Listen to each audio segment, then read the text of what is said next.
So guys, morning. Dito tayo ngayon guys. Ito tayo ng sales ng sa may sa puro.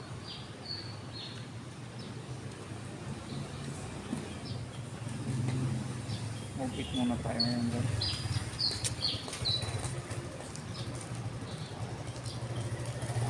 Sinat ko na yung pasayros, tinawagan, wala pa rin sumasagot.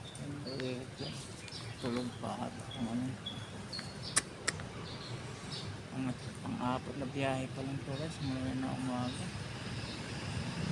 Pasaklot ang sobrang makahina ng buhok ng lubid niya.